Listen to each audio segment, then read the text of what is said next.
Shalom Bapak Ibu yang kasih dalam Tuhan. Selamat pagi, selamat berjumpa kembali di dalam ibadah online kita pada pagi hari ini. Saya percaya kita semua di dalam kondisi yang sehat, di dalam kondisi yang terbaik untuk kita boleh sama-sama beribadah. Mari Bapak Ibu, sebelum kita masuk ke dalam ibadah kita pada pagi hari ini, saya mau ajak kita boleh sama-sama bersatu di dalam doa. Bapa di dalam surga, kami mengucap syukur dan terima kasih buat pagi hari ini di mana Tuhan boleh menyertai kami. Dimanapun kami berada ya Tuhan yang sedang menyaksikan tayangan ibadah online ini, kami percaya Tuhan bersama-sama dengan kami. Tuhan hadir di segala situasi apapun yang sedang kami alami saat hari ini. Biarlah Tuhan, pagi hari ini kami boleh datang untuk kami boleh memuji dan menyembah Tuhan. Biarlah apa yang kami lakukan, apa yang pujian-pujian yang kami naikkan kiranya boleh menyenangkan hati Tuhan dan membawa kami semakin lebih dekat lagi Tuhan padamu. Terima kasih ya Tuhan, pimpin agar setiap pujian yang ada boleh sungguh-sungguh menyenangkan hati Tuhan. Hanya di dalam nama Tuhan Yesus kami berdoa dan kami mengucap syukur. Amin. Haleluya. Mari pagi hari ini kita mau untuk memuji Tuhan, kita mau meninggikan Tuhan, kita mau menyatakan bahwa Tuhan itu baik. Biarlah pujian ini boleh terus menyukakan hati Tuhan dan juga boleh membangkitkan iman kita juga. Mari kita menaikkan pujian bagi Tuhan. Haleluya, aku memuji namamu Tuhan.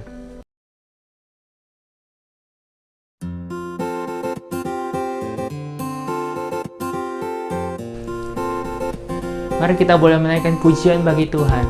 Kita mau katakan, haleluya, aku memujimu Tuhan. Yes.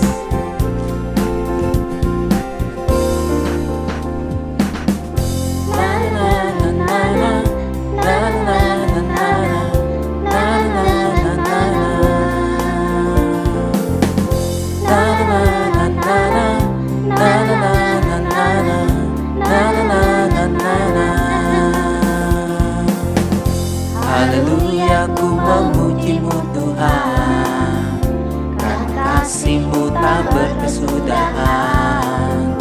Biar bernafas memuji Sang Raja, di atas gunung dan di dalam samudra. Tanganku ku angkat padamu, mensyukuri rahmat yang Kau beri. Kakiku melompat bagimu, sebab rahmat-Mu baru setiap pagi. Bersyukurlah kepada Tuhan, sebab Ia baik, sebab Ia baik.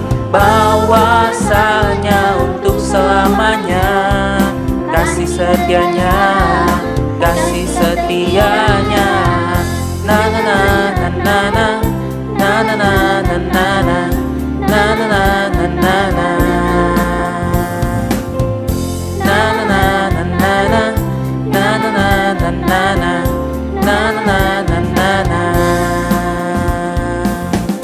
Haleluya, ku memujimu Tuhan, kasih-Mu tak berkesudahan. Biar yang bernafas memuji Sang Raja, di atas gunung dan di dalam samudra. Tanganku ku angkat padamu, mensyukuri rahmat yang Kau beri.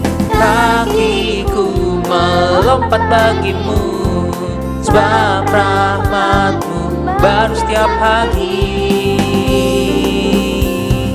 Bersyukurlah kepada Tuhan, sebab Ia baik, sebab Ia baik. Bahwasanya untuk selamanya, kasih setianya, kasih setianya. Bersyukurlah kepada Tuhan, sebab Ia baik, sebab Ia baik. Bahwasanya untuk selamanya, kasih setianya, kasih setianya. Haleluya. Biarlah segala yang bernafas memuji namamu Tuhan.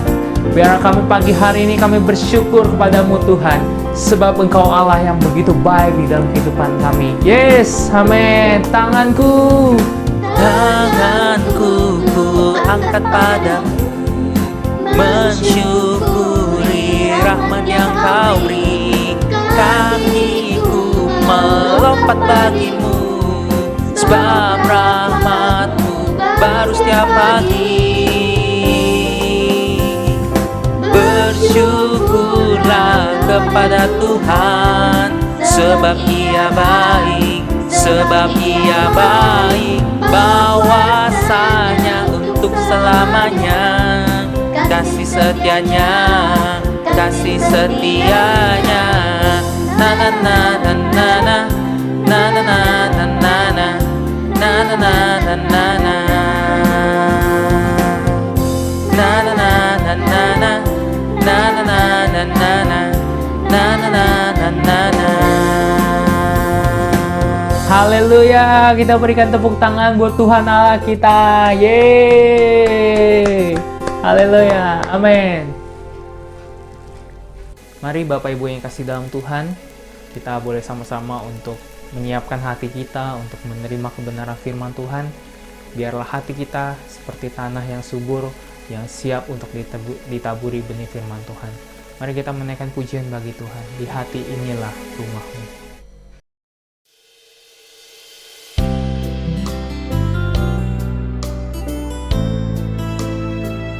Yes, terima kasih Tuhan. Terima kasih Yesus. Terima kasih Roh Kudus. Ku jadikan hati ini untuk kediaman-Mu. Ku serahkan hidup ini untuk-Mu, Allahku. Ku jadikan hati ini untuk kediaman-Mu.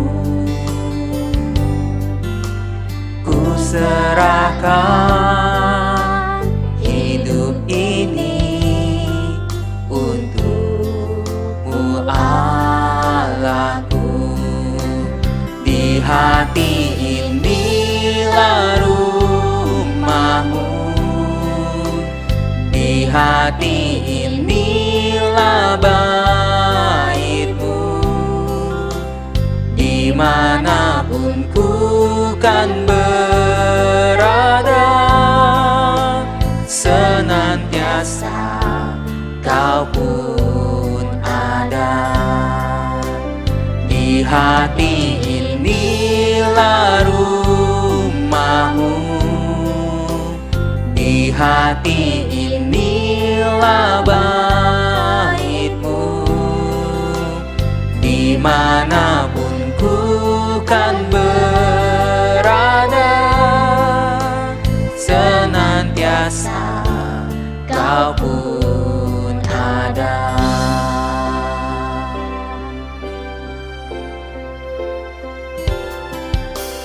Ku jadikan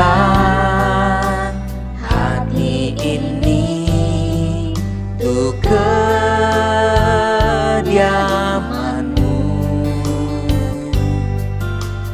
Ku serahkan hidup ini untuk-Mu, Allahku.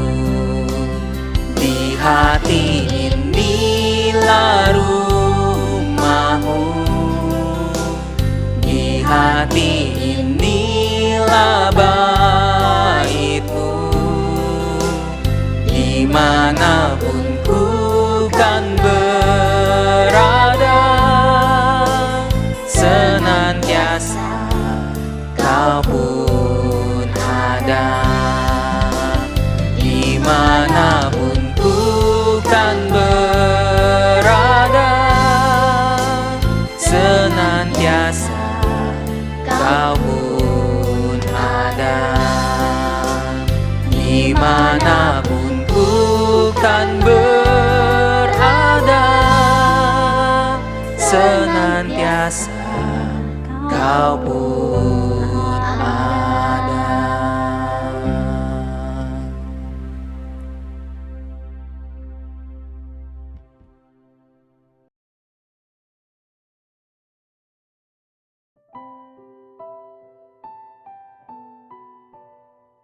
Shalom Bapak Ibu, ini saatnya untuk kita sama-sama mendengarkan firman Tuhan di waktu yang sangat luar biasa. Mari kita sama-sama satukan hati di dalam doa, supaya Tuhan menuntun kita, memimpin kita, di mana kita menjadi orang-orang yang dipakai Tuhan, bahkan dalam mendidik anak kita di masa-masa yang sulit, di masa-masa pandemi ini. Mari kita berdoa. Bapa di surga, kami bersyukur, kami percaya. Apapun yang Engkau izinkan terjadi di tengah-tengah situasi yang sulit yang sudah kami lalui 1 tahun ini. Kami percaya Tuhan, Engkau ada di sana, Engkau berdaulat, dan Engkau tetap memakai kehidupan kami. Terutama kami para orang tua yang masih memiliki anak-anak sekolah, anak-anak kecil. Tuhan pakai supaya hidup kami menjadi saluran berkat bagi anak-anak kami.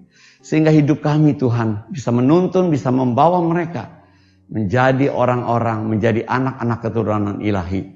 Sama seperti Engkau sudah memilih dan menentukan kami untuk menjadi orang-orang kepercayaan-Mu. Terima kasih Bapa, kalau sebentar kami mendengar firman-Mu, kiranya kasih karunia-Mu datang dalam hidup kami, menolong dan memampukan kami. Terima kasih Bapa, di dalam nama Yesus kami berdoa dan mengucap syukur. Amin. Amin. Sekali lagi shalom Bapak Ibu, lama sudah tidak ketemu, berarti 1 tahun ya kita nggak ketemu, dan ternyata sudah ulang tahun juga si COVID Corona ini di bulan Maret, dan kita bersyukur kalau hari ini kita masih ada di sini. Ada beberapa orang, sahabat, teman kita yang mungkin sudah kembali ke rumah Bapa, tapi semua yang terjadi Tuhan pasti punya rencana yang indah. Hari ini saya diberi tema oleh Ibu Gembala dan Pak Entian untuk menyampaikan bagaimana kita mendidik anak di tengah pandemi. Apa yang Alkitab ajarkan? Apa yang firman Tuhan sampaikan, katakan? Bahwa tugas itu tetap menjadi tugas kita sebagai orang tua. Mari kita membaca di dalam kitab Amsal 22 ayat yang ke-6. Didiklah orang muda menurut jalan yang patut baginya, maka pada masa tuanya pun ia tidak akan menyimpang daripada jalan itu. Jadi sesungguhnya pendidikan itu adalah tugas dan tanggung jawab kita sebagai orang tua. Kalau ada guru, kalau ada sekolah, itu adalah menjadi penolong kita, bukan tugas utama. Bahkan sebelum anak-anak kita sekolah, tugas pendidikan mengajarkan semua hal, bahkan mengajarkan Tuhan ada di kita para orang tua. Bahkan kalau nanti anak-anak kita sekolah selesai, pun dia kembali ke rumah kita yang mendidik. Bahkan ketika sekolah berjalan seperti biasa, berangkat pagi pulang siang, toh waktu 2/3-nya ada bersama dengan kita. Oleh sebab itu, mendidik anak di tengah pandemi ini adalah merupakan satu kesempatan yang sangat indah, yang sangat luar biasa. Di mana firman Tuhan mengajarkan dalam kitab Ulangan, kita baca dalam kitab Ulangan 6 ayat 4 sampai ayat yang ke-9. Ini disampaikan firman Tuhan ini kepada bangsa Israel. Ketika bangsa Israel di tengah-tengah perjalanan, di tengah-tengah journey-nya mereka di padang gurun, Tuhan sampaikan firman ini. Dengarlah hai orang Israel, Tuhan itu Allah kita, Tuhan itu esa.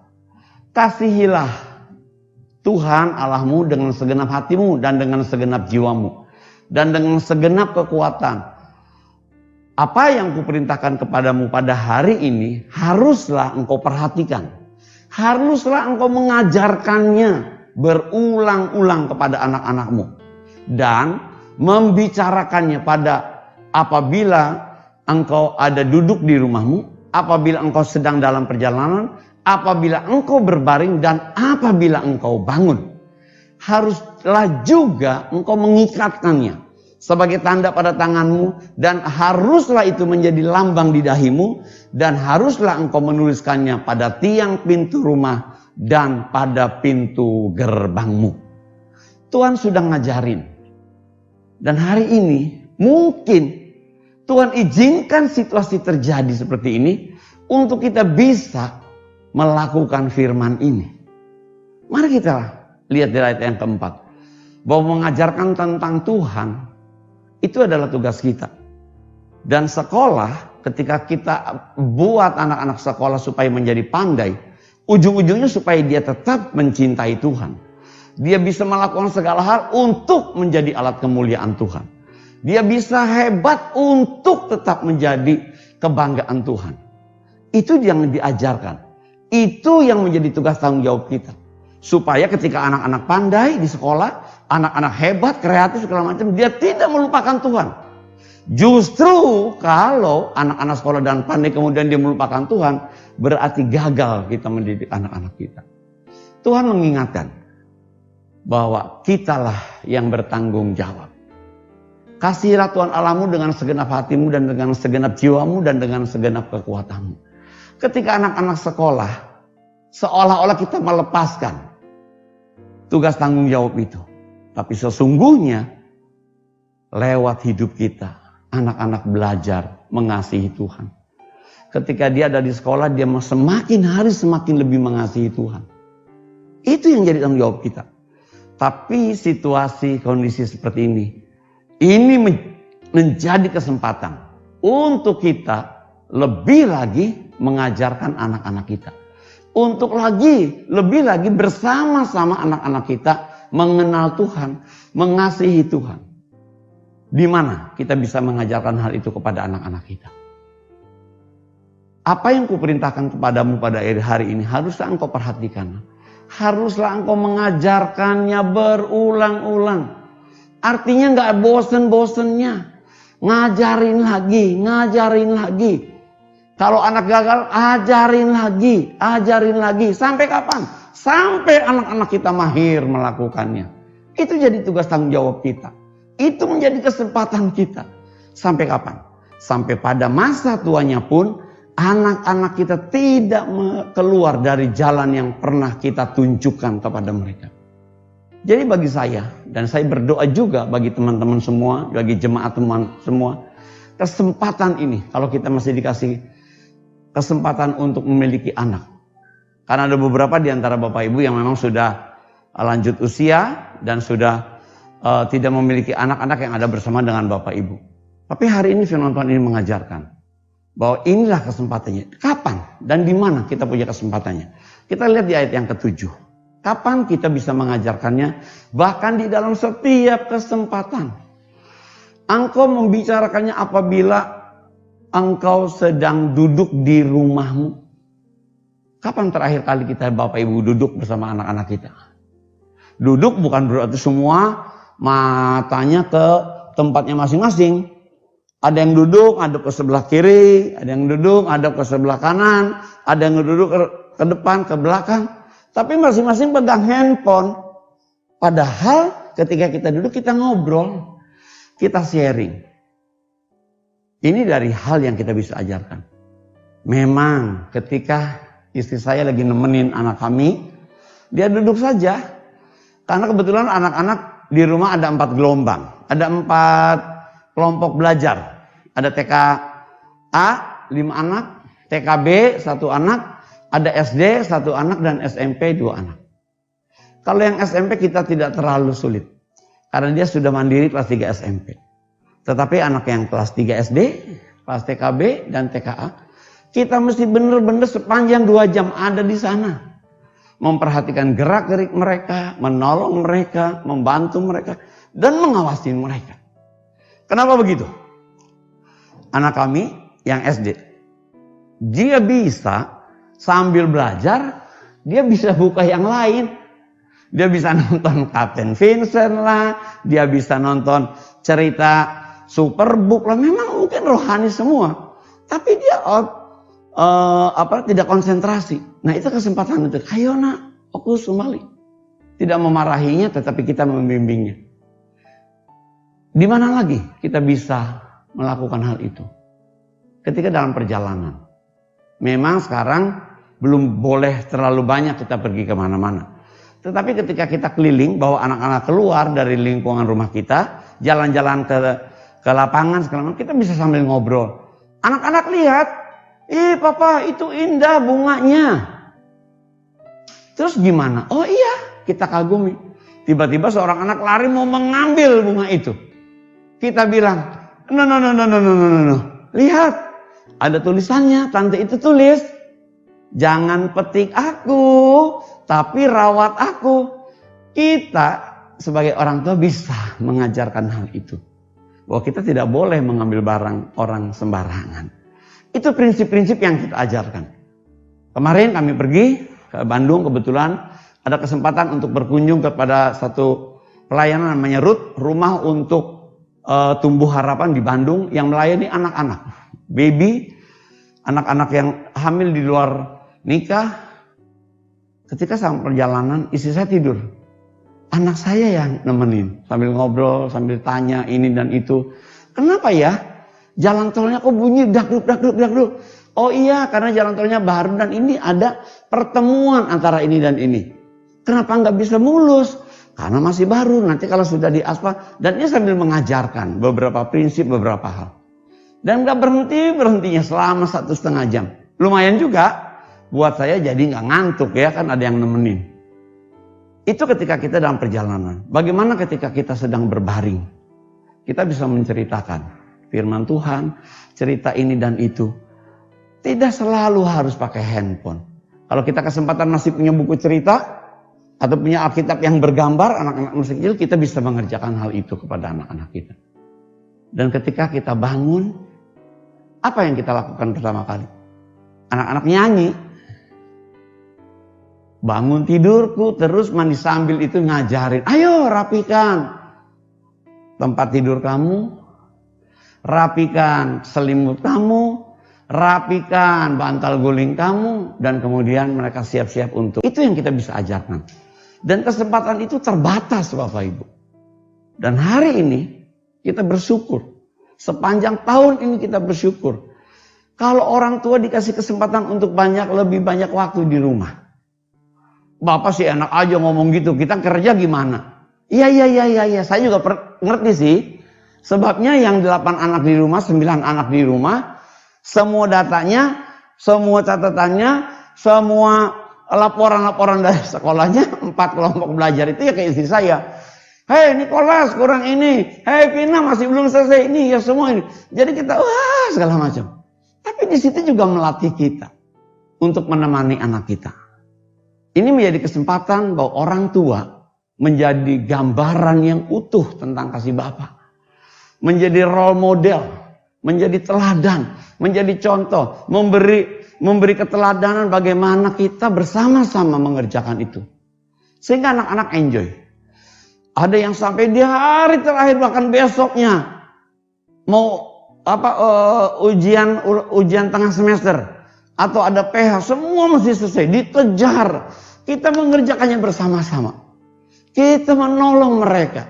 Dan ini menjadi sangat-sangat saat-saat yang paling indah di dalam hidup anak-anak. Bahkan anak-anak bisa merasakan, sekarang mama saya keren loh, bisa jadi guru buat gini-gini. Dan yang terakhir kemarin di hari Sabtu. Ketika anak-anak kami yang kelas 3 SD, si Marcel, dia ikut leadership. Ada bikin semua serba tempe kayaknya. Ya ada tempe katsu, ada tempe geprek, ada tempe apalah semua tempe gitu. Ada nyanyinya, ada apanya, dan mengerjakannya. Istri saya bilang, apa bisa sih anak ini ditun tempe, ngegeprek tempe, nanti digoreng dan segala macam. Ya saya bilang, ya ini kesempatan untuk kita nolong. Terus anak saya bilang, wah mama hebat loh, ternyata enak bener. Kita dapat pujian. Dan begitu kita lagi presentasi, saya juga dapat pujian. Kenapa? Saya makannya paling banyak makan tempe katsunya. Wah, Pak Slamet makan tempe katsunya sampai 5 katanya gitu. Iya enak, saya bilang ini bisa dijual. Jadi promosi kalau istri saya bisa masak. Jadi hal-hal ini dikasih Tuhan kesempatan untuk kita bisa lebih dekat dengan anak-anak kita. Juga bagi teman-teman para guru sekolah minggu.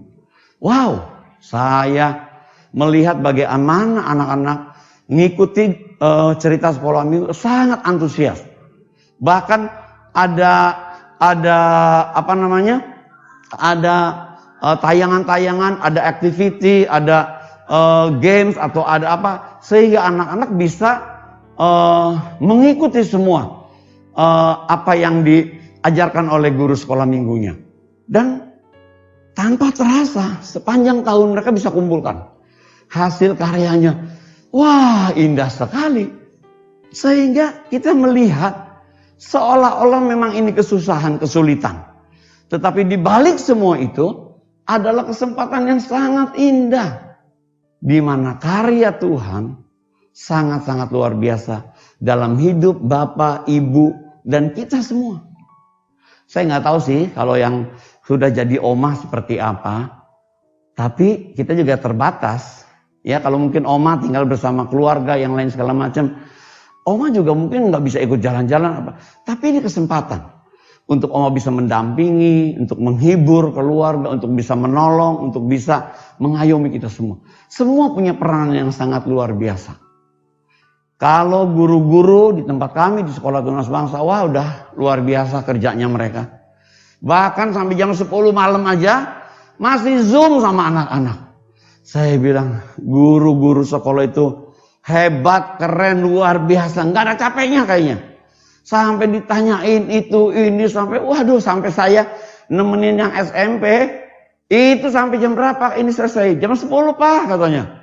Jam 10:30 saya bilang pamit, aku udah nggak kuat. Masih cerita, masih ngobrol. Jadi malah hubungannya jadi baik juga.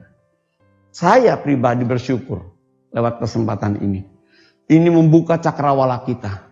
Bagaimana kita menerapkan firman Tuhan. Bagaimana kita mendampingi anak-anak kita. Bagaimana Tuhan mau menolong kita, memberkati kita. Dan lewat seluruh kehidupan kita, kekuatan kita. Tuhan akan memberkati dan memakai kita. Dan yang terakhir Bapak Ibu. Tuhan akan timbulkan roh kreatif. Untuk kita belajar, untuk kita bisa mencari dari buku-buku, baca dari internet, dari apa segala macam. Wah, semua hal Tuhan bisa pakai. Sehingga firman Tuhan akan terjadi. Bahwa anak-anak kita tidak akan menyimpang daripada jalan yang diajarkan oleh kehidupan kita. Artinya apa? Peranan kita sebagai orang tua sangat dominan sekali. Ya. Orang tua ada di sana, orang tua mendampingi, orang tua memberi pertolongan, orang tua ada bersama anak-anak. Itu menjadi sesuatu yang sangat berarti bagi anak-anak kita. Oleh sebab itu Bapak Ibu pastikan, jemaat Tuhan pastikan, ini kesempatan yang langka. Dan kita nggak pernah bisa mengulang dan kita mencoba merekayasa. Tetapi apapun yang Tuhan izinkan terjadi dalam hidup kita, Tuhan pasti akan menolong kita. Yang terakhir, engkau ikatkan sebagai tanda pada tanganmu dan menjadi lambang di dahimu. Dan harus engkau menunjukkan pada tiang pintu rumahmu dan pada pintu gerbangmu. Apa yang dilakukan anak-anak kami di rumah? Dia tulis ayat-ayat firman Tuhan. Dia tempel hasil prakaryanya lewat sekolahan. Dia tempel dan dia ingatkan. Dia gambar-gambar. Dan gak terasa sudah 1 tahun, bahkan nanti bulan Juni sudah 1 tahun pelajaran. Dimulai dari awal sampai akhir bersama-sama mengerjakannya dari rumah. Dan ini sungguh indah. Sehingga orang tua sangat-sangat berarti bagi anak-anaknya. Doa saya bagi Bapak Ibu, jemaat Tuhan di GPPS. Ayo tetap kerjakan dengan semangat. Satu kesempatan. Yang kedua, Bapak Ibu menjadi contoh, role model, menjadi teladan. Dan yang ketiga, akan ada kreativitas dari Tuhan. Untuk kita bisa mengerjakan. Bahkan melakukan perkara-perkara yang besar. Perkara-perkara yang hebat. Perkara-perkara yang ajaib. Dan Tuhan pakai Bapak Ibu semua. Mari kita berdoa, Tuhan memberkati. Terima kasih Bapak, kami bersyukur bahwa lewat semua tantangan yang ada, membuat kami semakin dekat kepada Tuhan. Membuat kami semakin mengasihi Tuhan. Membuat kami semakin mengasihi anak-anak kami. Membuat kami juga menyadari bahwa betapa anak-anak belajar begitu susah, sulit, dan penuh dengan tantangan. Dan kami mendampingi mereka. Kami bersyukur Tuhan lewat kesempatan COVID, lewat kesempatan pandemi ini. Bahwa kami diberi kekuatan, diberi kasih karunia kemampuan Tuhan. Sehingga kami bisa melaluinya. Kami bersyukur untuk 1 tahun kami sudah lewati hal ini. Dan buat kami semakin hari semakin mengasihi Engkau, mengasihi anak-anak, mengasihi keluarga. Dan membuat hidup kami semakin berkreasi, semakin ceria, semakin semangat. Dan kami Tuhan mendapatkan kemampuan yang daripada Tuhan. Terima kasih Tuhan, berkati seluruh pimpinan jemaat, Tante Alun, Entian, dan semua para pemimpin di tempat ini, juga jemaat semua. Berkati Tuhan. Di dalam nama Yesus kami berdoa dan mengucap syukur. Amin. Amin. Tuhan Yesus memberkati. Mari kita angkat kedua belah tangan kita untuk kita terima berkat daripada Tuhan. Kiranya kasih karunia Tuhan, kasih anugerah Kristus dalam kehidupan kita, dan kekuatan penyertaan Roh Kudus menyertai kita sepanjang hari ini, sepanjang minggu ini, supaya kita tetap bertahan dan menjadi berkat di dalam segala situasi, bahkan dalam situasi yang tersulit yang sedang kita hadapi. Bukan hanya kita, tapi seluruh dunia yang menghadapinya. Datanglah penyertaan dan perlindungan kuasa Roh Kudus dalam setiap kehidupan Bapak Ibu semua. Di dalam nama Yesus, pulanglah dan terimalah berkat ini. Haleluya. Amin. Amin. Amin. Tuhan memberkati Bapak Ibu. Sampai berjumpa.